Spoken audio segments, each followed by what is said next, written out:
Alright guys, so let's learn more about React. So there's a few things that we are going to need to learn that we're going to be doing through the process of building a 5-page website.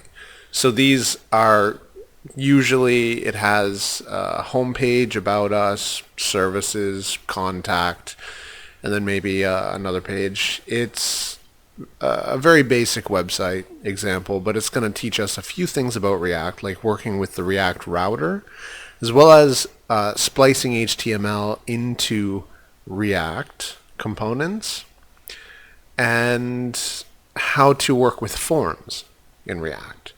And so it's going to teach us a lot of essential things that you'll be using ideally when you start getting React jobs.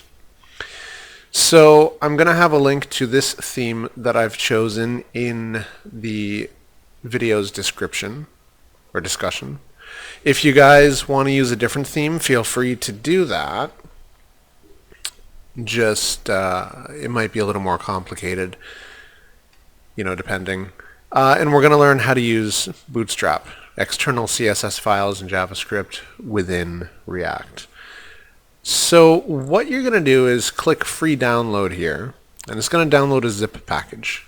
So we're going to open that up and then extract all.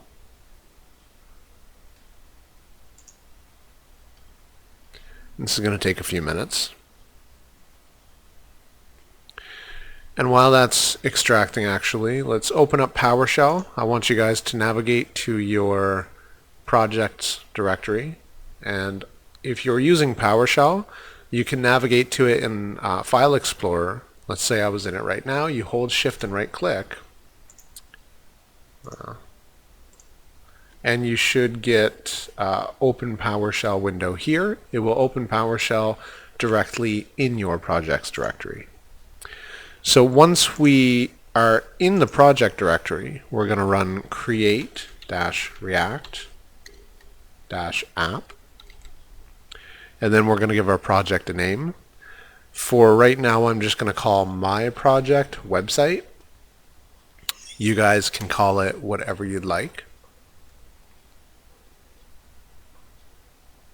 And we're going to let that install. Now while that's installing, we're going to look at this theme a little bit and see how it's set up. So let me find the index. Oh, here it is, index.html. So this is a one-page template that we're going to be using to build out our website. So we're going to need to open both this directory in our Visual Studio environment, as well as the project that we created using Create React App. So we can start right now. So in Visual Studio Code, what you're going to do is click Add Workspace Folder and select Website and click Add. And then also Add Workspace Folder, and we're going to go into our downloads here and navigate to the Start Bootstrap Themes directory and click Add. Now on the left hand side here, you can see that we have website as a top level directory, and we also have the theme as a directory. So this is exactly what we want. What I'm going to do is open up the themes folder, and I'm going to open index.html with my browser, which is Chromium.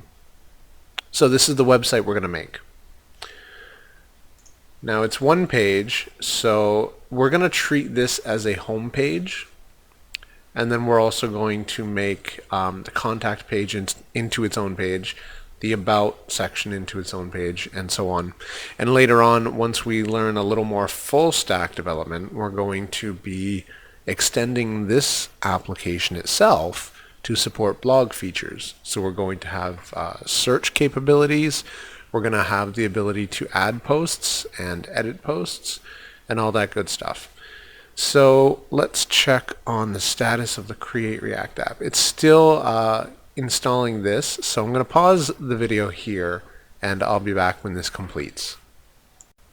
Alright guys, so that finally completed, That took forever.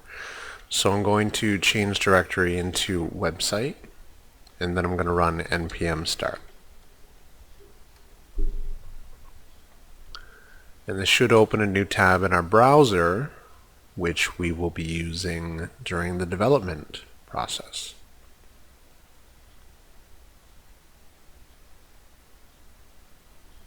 It's going to take a few minutes to build, but if we look in the website directory in Visual Studio Code, we have the exact same setup as we did previously with the app that we created, the calculator, and also the demo. I think we created a project just to look through it initially. They all look the same when you're using Create React App until you start making changes. And there we go. So that's what the app looks like right now. I think we're all set up. What we're going to be doing in the next video is installing React Router, and we're going to be discussing how this can manage different states and we're going to be discussing how this can manage different routes in the application.